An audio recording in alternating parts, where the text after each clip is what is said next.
today we will be going to study about the laws of Mendel's. The laws of inheritance.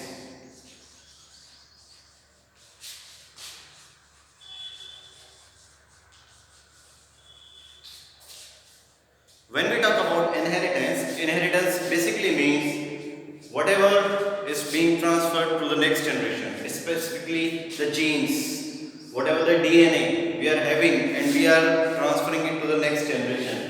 Inheritance plays a crucial role in taking up the traits from one generation to the another generation. It plays a crucial role in evolution. Beside taking mutation side by side, inheritance is a very important role in evolution. Talking about inheritance, it always comes in our mind that what is the basic, from where does the terminology comes and who actually leads to this inheritance and its patterns.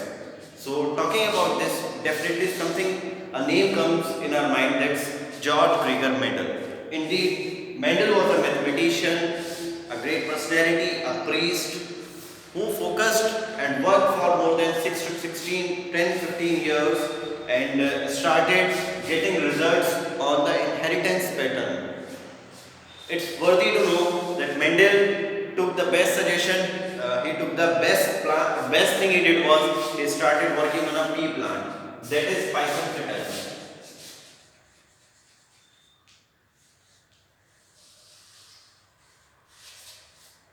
It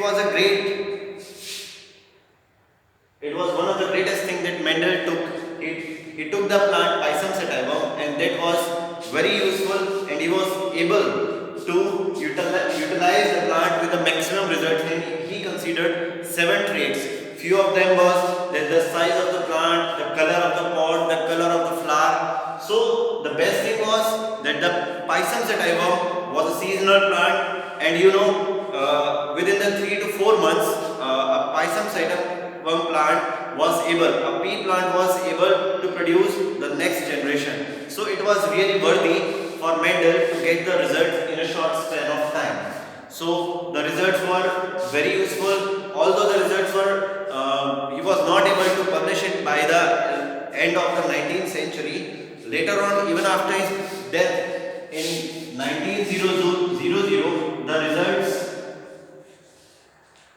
were seen by 3 different scientists. So, talking specifically, now we will discuss about the 3 laws of Mendel. The first one is laws of inheritance, the first law is dominance,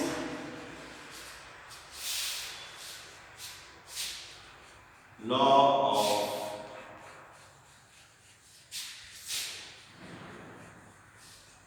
independent assortment,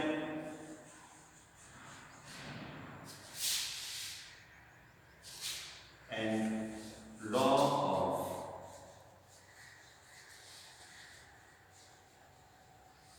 segregation.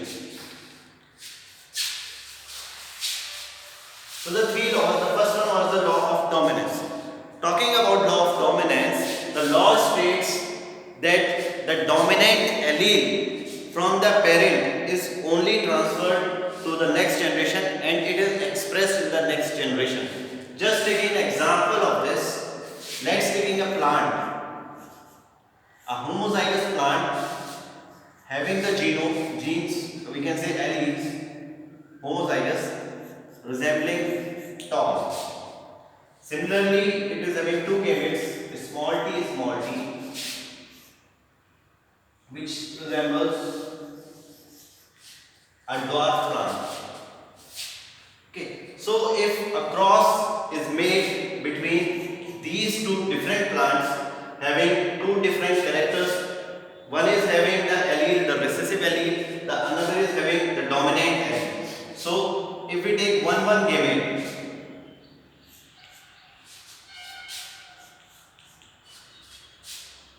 if we separate out these gametes and we make a Punnett square, capital T, small t, and the crossing is done,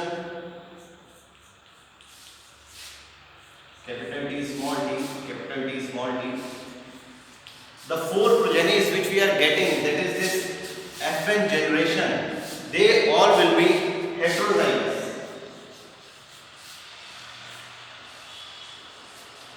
Heterozygous, that is capital T small t, heterozygous tall. Okay, and we can say that the genotypic ratio is 4:0. Sorry, phenotypic ratio. So this signifies that the law of dominance states that the dominant character or the dominant allele is being expressed in the next generation. The second is law of segregation or law of purity of gametes. As the name suggests, the law of segregation states that the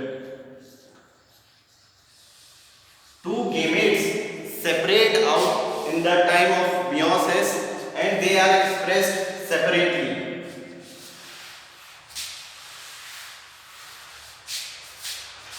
Like capital T, small t. During the cell division and the meiosis state, the capital T,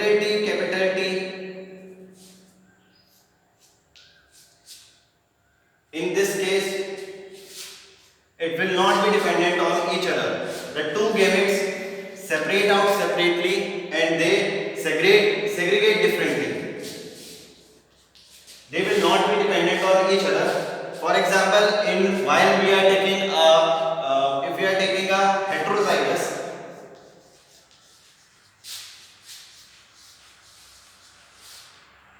we are having capital T and small t.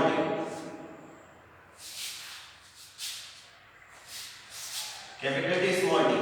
One T, this is capital T, this is the dominant allele, this is the recessive allele. These two will be independent and they will separate out during the cell division or during the time of division of the cell. So capital T, either capital T will go or either small t will be going.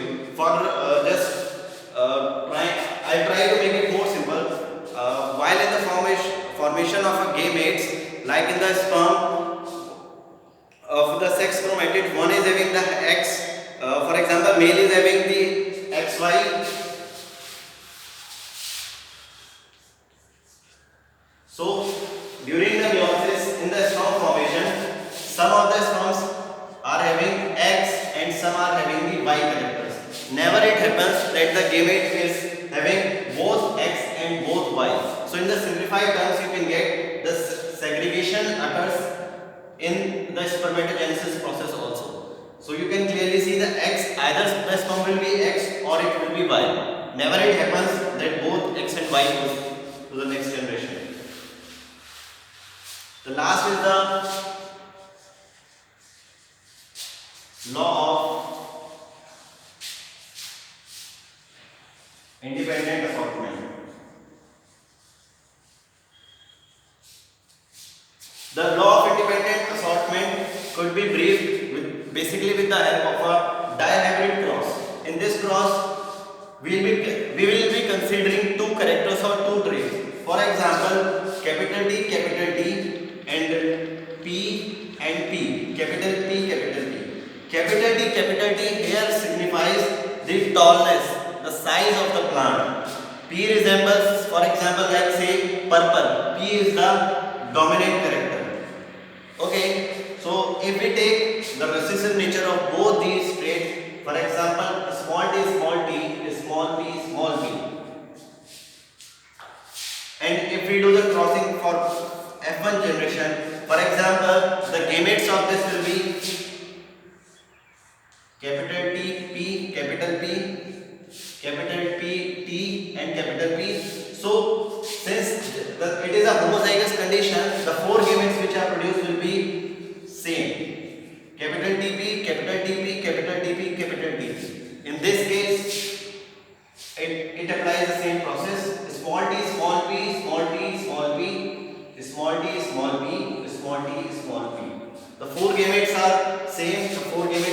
are same. The the gametes consist of both the traits. Okay. So when we take it to the F2 generation, sorry, when we do the crossing of this, okay. So if we do the crossing,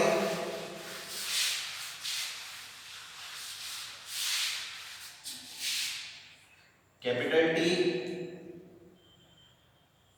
capital P, small t, small p.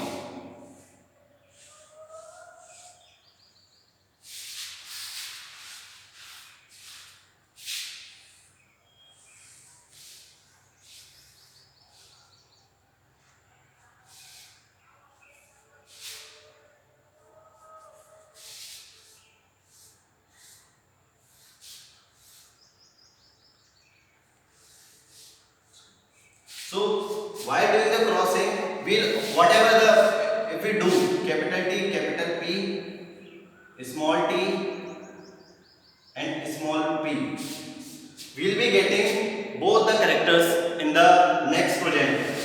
So, but the important thing when we talk about the law of independent assortment, both these characters, both these traits, they are not dependent on each other. For example, if the capital T, the dominant allele is passed to the next generation, it doesn't mean that the purple color, the color will be dominant in the next generation. So, while summarizing it, we can say both the characters or both the alleles, they are independently dependent on each other. They do not depend. It doesn't mean that if dominant one character is dominant being transferred to the next generation, it doesn't mean the other character will be dominant in the next generation. So while so this much is enough for this lecture. In the next lecture, we'll be discussing about